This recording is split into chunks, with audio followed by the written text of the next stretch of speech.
I want you to understand something very clearly. When someone asks you in this country, are you a citizen of the United States? What you think that they are asking you is, are you lawfully in this country? Are you lawfully here to do business and be here? That's not what they ask you. The country is called America. America is the name of the country. But in the 1860s, late 1860s, a group of men got together and incorporated a privately owned company. Anyone can incorporate a privately owned company, and a group of men did. They incorporated a company, privately owned, and they called the company the United States Company, Corporation.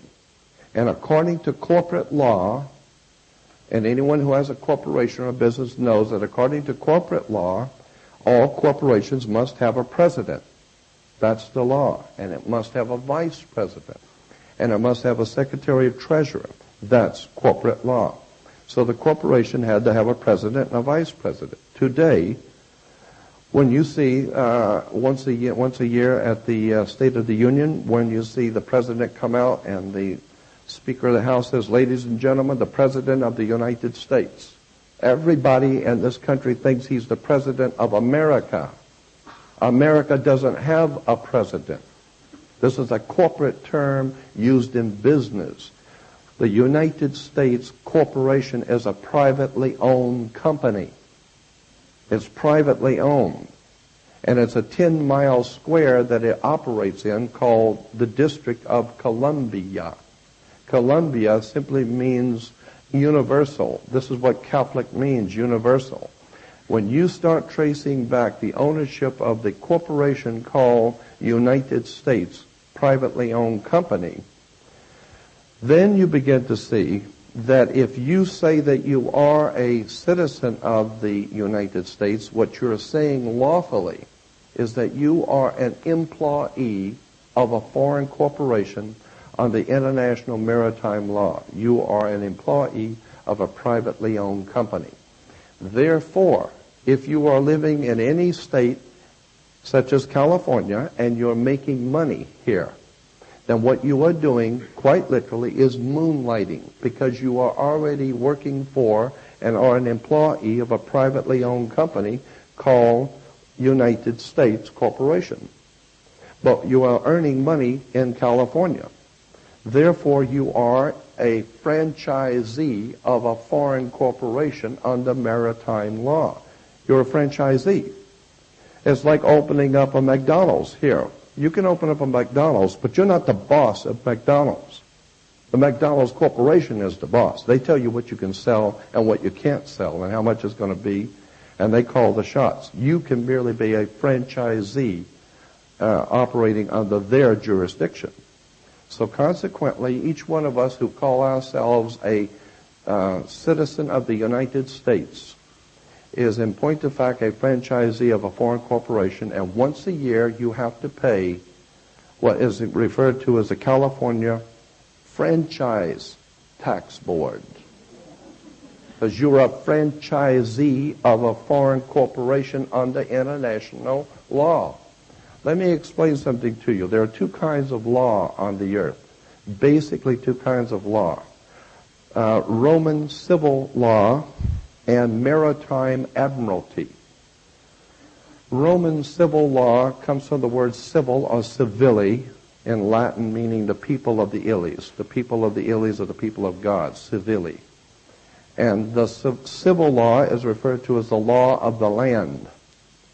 But there is a higher law that governs the whole earth. There's a higher law that operates on the earth, and it has nothing to do with the civil law of any country, because civil laws are different in every country. You can do things in Africa you can't do in Spain. You can do things here in America you can't do in France, because the people's law, the law of the land, is different according to the culture.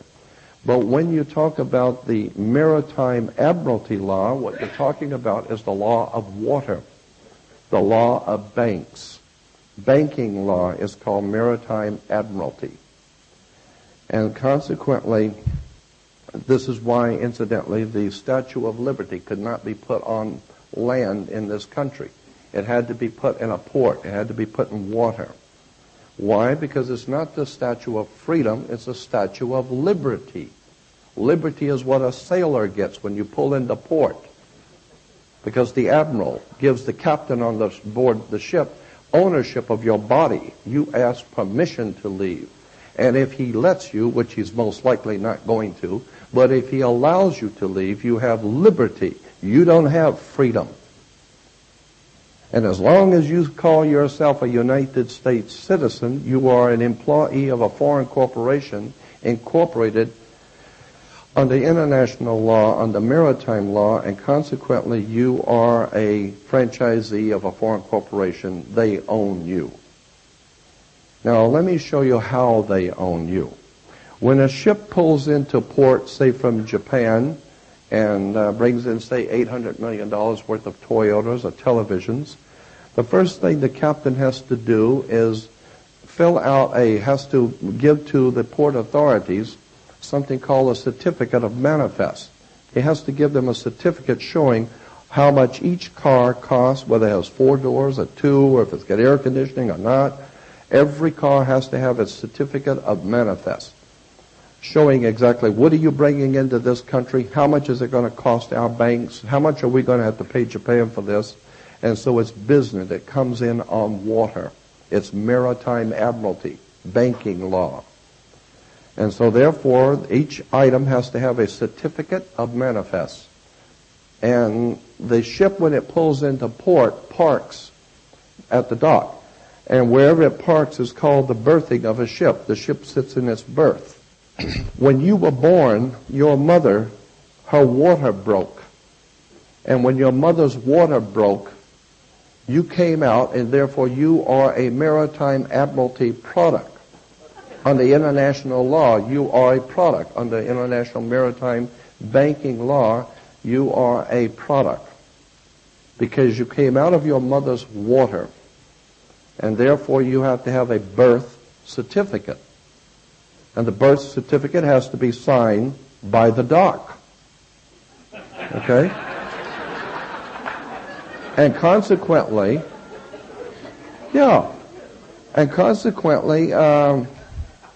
if you go to Sears and you buy something that's too large to take home, they'll bring it to you. And so they will tell you what time they're going to deliver the product. That's why your mother was in a delivery room. She was delivering a product under international law. Now, when you get the birth certificate, that is a certificate, a maritime admiralty certificate that shows you are a human resource. And the corporation called United States went to your mother and asked her, would you donate this body to us as a collateral for a loan? Because each birth certificate is worth, when it first started in 1933, I am told it was like $630,000 per birth certificate on the international exchange. And your birth certificate today is on the stock market. And look on the back of your Social Security card and you'll see numbers in red. Anytime you see red numbers, they represent your blood. You turn it on the other side, you'll see it in blue. Blue is maritime admiralty, the navy blue.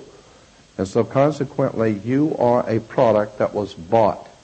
And on the birth certificate, down on the bottom right, where your mother signed, it doesn't say mother or parent. It says informant. Because your mother was informing on you under maritime law. She was telling the corporation, I got a new chump here for you to own. And I don't know if you know this or not, so here's his paperwork. And it was sent to Washington, D.C. They took that birth certificate.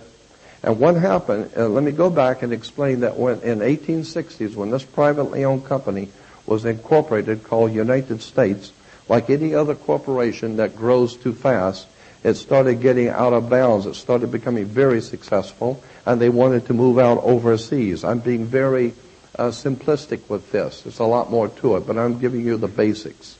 But when the corporation called United States was founded back in the 1860s, it wanted to move overseas at the first of the turn of the century, in the 19th century, the 20th century. And so it started moving into Europe as a hostile takeover. They called it World War I. World War I was one large corporation called United States trying to take over other major corporations in the world, like Germany, France, etc. Each one of these countries are a corporation. So consequently, the United States was able to be successful in the corporate takeover of what the outcome of the World War I. But in the process, they lost so much money. The corporation spent so much money arming and making tanks and bullets and tanks to kill people that they won the hostile takeover of a foreign corporation, but now they're broke. Consequently, they are really in serious trouble now because they don't have money to feed the people at home in the corporation, and now they've taken on new corporations in Europe to be responsible for. So the United States corporation was in very big trouble, went to Europe and asked the international bankers if they could borrow money. And the international bankers said quite simply, no, you're bankrupt. So what have you got as collateral for a loan? And they came up with the idea that your birth certificate would be worth something like $630,000 because the banker said, how much can an individual in your country working for your corporation make from the day he's born to the day he dies on an average? And it came out to about $630,000. So consequently, the bankers made a deal with the corporation called United States to credit the United States corporation account in Europe with $630,000 per birth certificate. And this is why today this United States corporation doesn't care about how many people come into this country illegally or unlawfully. They don't care about that. They open up the borders and let them pour in. Why? Because every single person coming across that border is at least $1 million now in our bank account.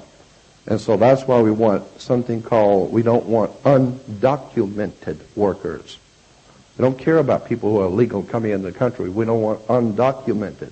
Because with the documents, you can cash that in. You take and get that money from the international banks. So consequently, the United States corporation owns you.